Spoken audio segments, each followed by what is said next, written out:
Bon matin, chers frères et sœurs. Merci. Aujourd'hui, c'est avec humilité que je me présente devant vous. Mais d'abord, j'aimerais remercier le ministère de la famille Miredin, la famille Bellance, de m'avoir invité ce matin à partager avec vous le pain spirituel. Je vois aussi des visages que je reconnais, des personnes que ça fait longtemps que je n'avais pas vues aussi. Avant de commencer, il y a quelques semaines, il y a un de mes amis qui m'a envoyé un texto. Et c'était une petite histoire qui m'a fait réfléchir. Et je me suis dit, ben, ce serait le moment approprié de le partager avec vous. Alors, je vais vous le lire. Ça disait, il était une fois un homme très pingre qui travaillait toute sa vie et épargnait son argent. Il aimait l'argent si tellement, plus que toute autre chose, et avant de mourir, il demandait à sa femme, chérie, lorsque je mourrai, je veux que tu mettes tout mon argent dans mon cercueil avec moi, car ce sera pour ma vie après la mort. Bien entendu, la dame à contre-cœur s'est dit, vraiment? Mais après tout, elle s'est dit, donc, effectivement, je vais lui dire. Donc, sa femme lui fit le serment de mettre tout son argent dans le cercueil avec lui. Peu de temps après, il mourut. Et au cimetière, alors, il était étendu dans son cercueil, entouré de quelques amis, les membres de sa famille, de son épouse, toute vêtue en noir. Comme la cérémonie se terminait, et juste avant le cercueil soit refermé et porté en terre, l'épouse dit « Attendez un instant, attendez un instant !» Elle prit alors une boîte qu'elle déposa dans le cercueil avec son époux. Alors un ami lui approcha et lui dit « J'espère que tu as été assez intelligent pour ne pas mettre tout son argent dans le cercueil avec lui comme qu'il t'avait demandé. » Et l'épouse alors lui répondit « Bien sûr que bien sûr, car je suis une bonne chrétienne et je ne peux revenir sur la parole faite à un mourant de remettre son argent dans le cercueil. » Et elle ajouta « Je lui ai fait un chèque. » Alors, comme je peux voir, ça vous a fait sourire comme moi aussi. La plupart des gens s'inquiètent beaucoup de leurs finances. Ils partagent, ils se réveillent, ils pensent à leur argent. Ils se couchent, ils pensent à leur argent. Donc, dans notre société, présentement, l'argent est devenu quelque chose d'indispensable. Ce qui fait que chaque jour, on se réveille, on va au travail pour gagner de l'argent. On envoie nos enfants à l'école pour gagner de l'argent plus tard. Et prendre soin de nous, bien sûr. Mais en tant que chrétien, on ne réalise pas que Dieu a créé tout. Et souvent, on respecte toutes les lois. Par exemple, les lois de la physique. Pendant qu'on était en arrière, j'entendais Daniel et son collègue parler. Ils parlaient du vélo. Et là, il disait, ah, mais tu vas à ce parc-là, mais il y a pas mal de montagnes, il faut monter. Effectivement, mais il va falloir redescendre. Donc, on est conscient, veut pas, on est conscient qu'il y a des lois physiques et il faut les respecter. Tout aussi, il y a des lois et des principes au niveau de la santé. En tant qu'adventiste, c'est un message qu'on propagande, qu'on partage avec beaucoup de gens. Il y a aussi les lois relationnelles. Donc, s'il n'y a pas de communication dans un couple, ben, ce couple-là, malheureusement, ça ne durera pas longtemps. En fait, le tout, Dieu a créé ce tout avec des lois pour nous simplifier la vie. Et dans la Bible, on retrouve aussi des lois au niveau de la finance. Toutefois, généralement, on les néglige, plus souvent qu'autre chose. Et aujourd'hui, mon sujet, ça va être vraiment de vous parler ces principes-là que Dieu a mis en place pour nous. Et le titre de mon sujet aujourd'hui, c'est « À celui qu'on a beaucoup donné, on exigera davantage ». Courbons la tête pour une courte prière. Dieu Tout-Puissant, nous voici devant toi aujourd'hui dans ta maison, dans ton sanctuaire. Ici, nous trouvons ta paix, du repos, ton confort et de l'espoir. Nous te demandons de remplir ce sanctuaire par ta présence et aussi de ton Saint-Esprit afin que nous soyons focusés pour pouvoir entendre et appliquer ta parole. Au nom de Jésus, notre Sauveur et notre Rédempteur. Amen. Donc le premier principe au niveau des finances personnelles, dans le plan de Dieu que j'appelle souvent, c'est celui du droit de propriété. Et celui-là, c'est très important car c'est la pierre angulaire d'un plan financier. Pourquoi le droit de propriété? Dans le texte Deutéronome chapitre 8, le verset 18, il dit « Souviens-toi au contraire que c'est l'Éternel, ton Dieu, qui te donne la force de parvenir à la prospérité. » Donc, dans ce texte-là, nous retrouvons 3 éléments. Donc, le premier, c'est « Souviens-toi ». Donc, rappelle-toi à qui appartient toute chose. Je me rappelle lorsqu'on avait acheté notre première maison et on était très excités. On rentre dans la maison, on est content. Et là, quelques mois plus tard, nous recevons une petite lettre. Et cette petite lettre-là, on l'appelle communément la taxe de bienvenue. Et là, cette taxe de bienvenue-là, je disais, mais je crois qu'on a acheté cette maison-là, et pourquoi que quelqu'un d'autre m'envoie une facture? Et là, en s'assoyant, on se discutait, on dit, mais finalement, la maison ne nous appartient pas, parce que la maison appartient à quelqu'un d'autre, si on doit payer cette facture-là. Et là, je réalise avec le temps que tout appartient à Dieu. Et le texte suivant me le dit aussi, Romains chapitre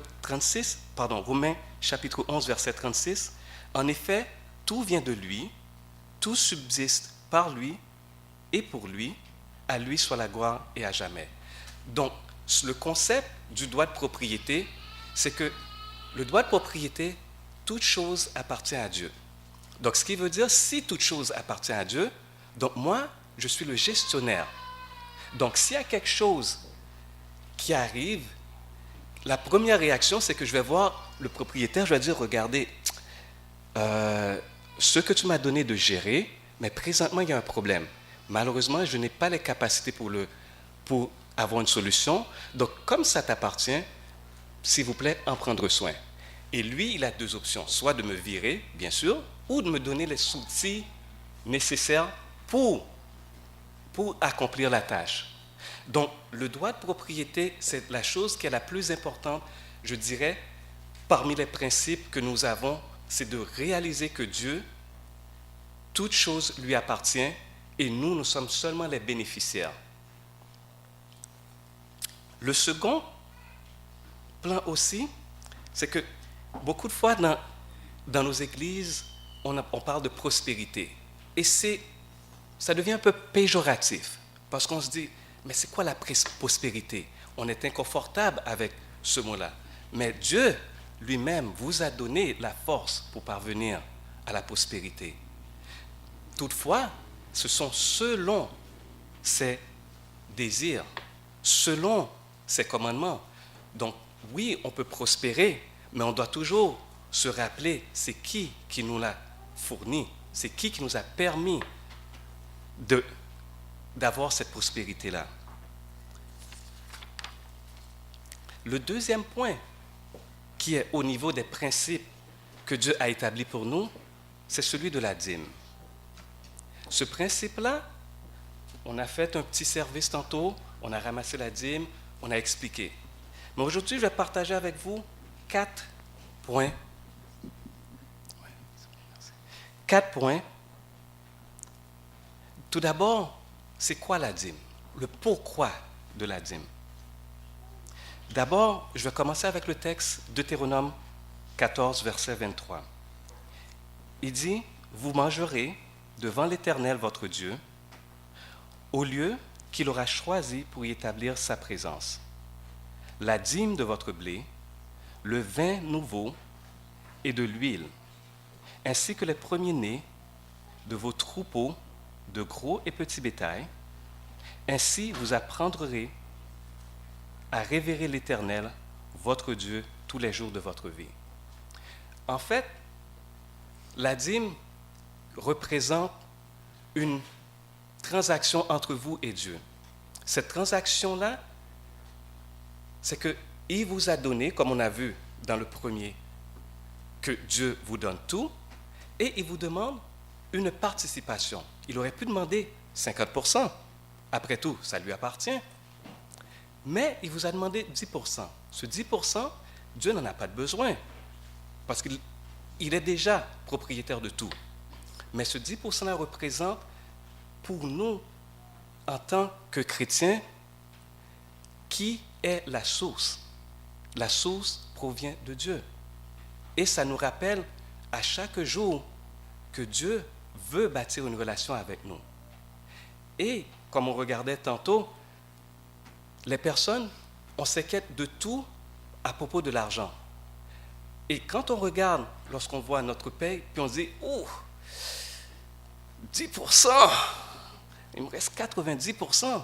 Et là, on se pose des questions. Mais là, si on repart à la case du départ, tout appartient à Dieu.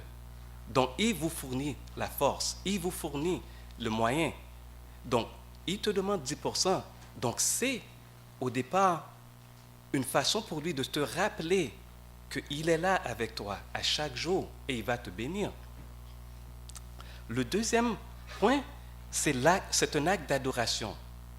Et là, on voit un texte, depuis que je suis petit, dans l'Église, qu'on dit à chaque fois après la dîme, Malachie 3, verset 10. Apportez donc vos dîmes dans leur totalité, dans le trésor du temple, pour qu'ils vivent dans ma demeure. De cette façon, mettez-moi à l'épreuve, déclare l'Éternel, le Seigneur des armées célestes. Alors vous verrez bien si de mon côté, je n'ouvre pas vos écluses des cieux, pour vous les écluses des cieux, et ne vous comble pas de surabondance de ma bénédiction. Donc, il y a une promesse qui est attachée à cela, dans cette relation-là. C'est que, apportez-moi, donc faites votre part, reconnaissez-moi, honorez-moi, et moi, de mon côté, je ferai des choses pour vous. Donc, ça ne veut pas dire qu'il ne le fera pas si ce n'est pas le moment. Mais il a une promesse qui est attachée avec ça. C'est que c'est un rappel de ce que j'ai fait pour vous. Et aussi, c'est un test pour nous de partager notre foi. Parce que vivre avec 90%, c'est avoir de la foi. Parce que les factures sont à 100%. Donc, comment ce 90%-là va arriver à rencontrer ce 100%? Mathématiquement, ça ne fait aucun sens. Par contre, Dieu ne travaille pas avec nos lois. Il les a établies et c'est lui qui détermine. Ensuite, le dernier point, c'est le comment. Et là, Dieu, c'est un Dieu qui planifie tout.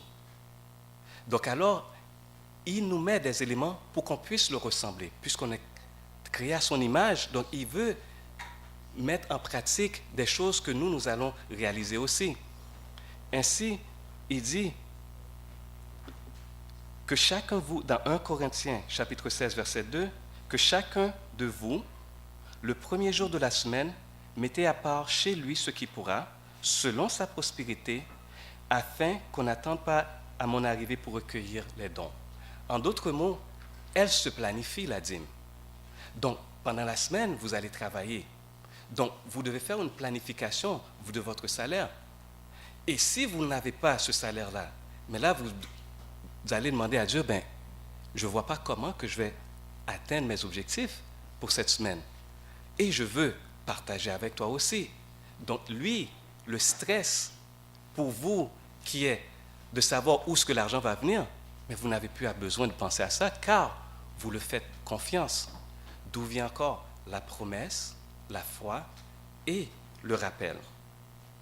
encore une fois de plus, en mettant Dieu en priorité, que ce soit dans votre carrière, que ce soit au niveau des finances, que ce soit au niveau relationnel, il s'assurera de répondre à vos besoins en temps et lieu.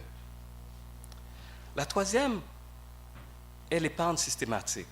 Ce qu'on appelle, en tant que conseiller, le principe d'investissement. En fait, dans la Bible, nous retrouvons beaucoup de paraboles qui sont reliées à l'argent. En faisant les recherches, je me suis demandé la question, mais pourquoi il y a autant de paraboles? C'est parce que l'argent représente un moyen pour acquérir, pour dépenser, pour investir, mais aussi, avec l'argent, on peut voir c'est quoi nos priorités. Lorsque je travaille avec des personnes, je leur demande un budget. Et ce budget me permet de savoir quelles sont vos priorités et par la suite d'en discuter. Donc, l'épargne, le système que Dieu a déjà mis en place, la première chose, il vous a déjà dit 10%. Donc, ce 10%-là, on regarde puis on se dit, mais ce n'est pas vraiment de l'épargne. Mais en fait, oui, c'est une épargne parce que cette épargne-là va fructifier plus tard. On ne sait pas quand est-ce que ça va arriver. Présentement, les marchés sont en dents de scie, ça monte, ça descend. Mais avec le temps, ça se stabilise toujours. La même chose avec Dieu, qui nous a déjà fait la promesse, testez-moi et vous allez voir. Donc, question de foi. Alors, quand on regarde au niveau de l'épargne, il est dit dans Proverbes chapitre 21, verset 20, « Dans la demeure de l'homme sage, on trouve de précieux trésors et des réserves d'huile. Mais l'insensé dilapide ce qu'il a. » En d'autres mots, si on n'épargne pas, lorsque quelque chose nous arrive, on n'a pas de coussin et la panique arrive, les palpitations augmentent, le stress augmente. Si on a des enfants, on lève un petit peu plus rapidement la voix, on est moins patient et tout est en lien avec la façon que nous gérons cet argent-là. Quelque chose qui m'a frappé dernièrement, c'est qu'on regarde au niveau de l'épargne. Au Japon, près de 25%, les gens épargnent près de 25% de leurs revenus. En Europe, près de 18%. En Amérique du Nord, moins d'1%. Et ça m'a frappé. Donc, quand je regarde les chiffres, 25, 18, moins 1, je me dis, qu'est-ce qu'on fait avec notre argent? Et là, il y a le texte que je suis tombé dessus dernièrement qui m'avait fait rire. Se trouvait dans Proverbe 23, verset 5. Il disait, « À peine que tu fixes tes regards sur la fortune que tu as déjà, elle s'évanouit, car elle se fait des ailes et s'envole comme l'aigle à plein ciel. » Donc, ce texte-là, je me suis dit, notre société, c'est une société consommatrice. Par contre, dans tous les systèmes économiques, il y a toujours des producteurs de richesse et des consommateurs de richesse. Pourtant, dans notre société, on est rendu une société consommatrice. Il y a très peu de gens qui font de l'épargne. Donc là, l'essentiel que Dieu nous dit, l'épargne, le faire, c'est vraiment quelque chose qui va nous servir. Et aussi, l'avantage de faire de l'épargne, il y a deux avantages principaux. La première, c'est que vous travaillez moins parce que votre argent travaille pour vous. Quand vous dormez, elle travaille.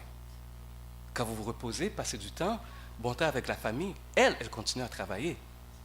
Et ça vous crée aussi du temps. Vous pouvez spirituellement accorder un peu plus de temps. Donc, tout vient rebalancer. Et l'autre partie aussi, c'est qu'elle vous protège en cas d'imprévu, en ayant de l'épargne. Si vous n'avez pas de l'épargne, on prend pour acquis notre société actuelle, en Amérique du Nord, la première chose, on n'a pas d'épargne, mais on a la carte plastique. Qu'est-ce qu'on fait? On passe, on dit OK, on n'a pas le temps, il est là, on va passer la chic-chic. Et 2 mois plus tard, ou 31 jours plus tard, on voit la facture avec un certain pourcentage supplémentaire. Et là, on a des regrets. On a dit, oh, j'aurais dû épargner. Et là, on est en train de dépenser sur quelque chose qui ne nous sert pas, mais on paie du supplémentaire. Donc, l'épargne vient quelque part nous protéger des imprévus et des choses qui vont arriver. Le 4e point qui est aussi nécessaire, c'est la maîtrise de son portefeuille. Et celui-là, c'est le principe de la comptabilité ainsi que la gestion budgétaire. Comme je disais tantôt, l'argent ou quoi que ce soit, si on ne le planifie pas, on a tendance à faire des excès. On a tendance à être émotif. On le voit, on a envie, on veut l'acquérir. Mais lorsqu'on a fait un budget, on réalise c'est quoi nos priorités. Est-ce que c'est cette robe-là ou la sortie pour les enfants à l'école? Est-ce que c'est cette auto-là qui me coûte 500 $, tandis que je peux avoir quelque chose à 300 $? Donc le budget va nous aider à filtrer nos émotions, à redresser la balance. En faisant le budget, on réalise aussi c'est quoi nos moyens, comment on peut vivre selon nos propres moyens. Parce que si nous n'avons pas un budget, nous n'allons pas savoir où est-ce que l'argent il passe. Et nous allons nous poser la question, où est-ce que mon argent il va? J'ai l'impression qu'il a des ailes. Effectivement, parce qu'on ne sait pas où est-ce qu'il se passe. Mais en ayant un budget, on peut regarder et savoir exactement où est-ce qu'il va aussi. Une autre chose aussi qui est très important, c'est de se fixer un calendrier de remboursement de dette, parce que l'endettement, ça fait partie de notre société, qu'on le veuille ou non. Ça fait partie de notre société. Par contre, avoir un calendrier pour le repayer, c'est tout à fait normal. Et ça va nous aider, ça va nous simplifier la vie et en même temps aussi, ça va remettre nos objectifs en vue. Finalement, un budget va nous permettre aussi de faire un testament. Pourquoi un testament?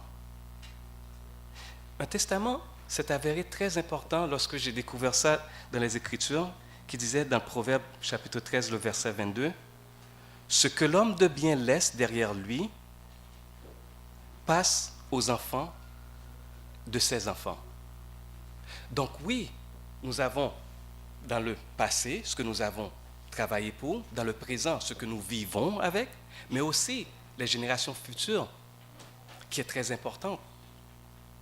Donc, c'est sûr que beaucoup de personnes me regardent et me disent « Mais je suis jeune pour un testament. » Ben, en fait, c'est vrai, ça n'a pas d'âge, mais nous ne savons pas non plus quand est-ce que nous partirons. La réalité est la suivante. La personne la plus âgée présentement sur notre planète a 116 ans, si je ne me trompe pas. Pourtant, si je parle seulement de Jésus-Christ, il y a plus de 2000 ans. Et si on fait le ratio, ce n'est même pas 1/10. Donc, tôt ou tard, ça va arriver. Maintenant, comme Dieu, c'est un Dieu qui planifie, il nous donne les outils. La même chose aussi pour ceux qui nous suivent. Donc, l'impact est non seulement pour nous, mais pour les autres qui suivent aussi, pour leur simplifier la vie. Et finalement, parmi la liste, il reste la simplicité, où la simplicité réside. C'est dans le contentement et la joie de vivre de ce que nous avons. Comme Paul avait dit, ce n'est pas le besoin qui me fait parler ainsi, car j'ai appris en toutes circonstances à être content avec ce que j'ai. Ce que j'ai, c'est l'opportunité de travailler, de prospérer.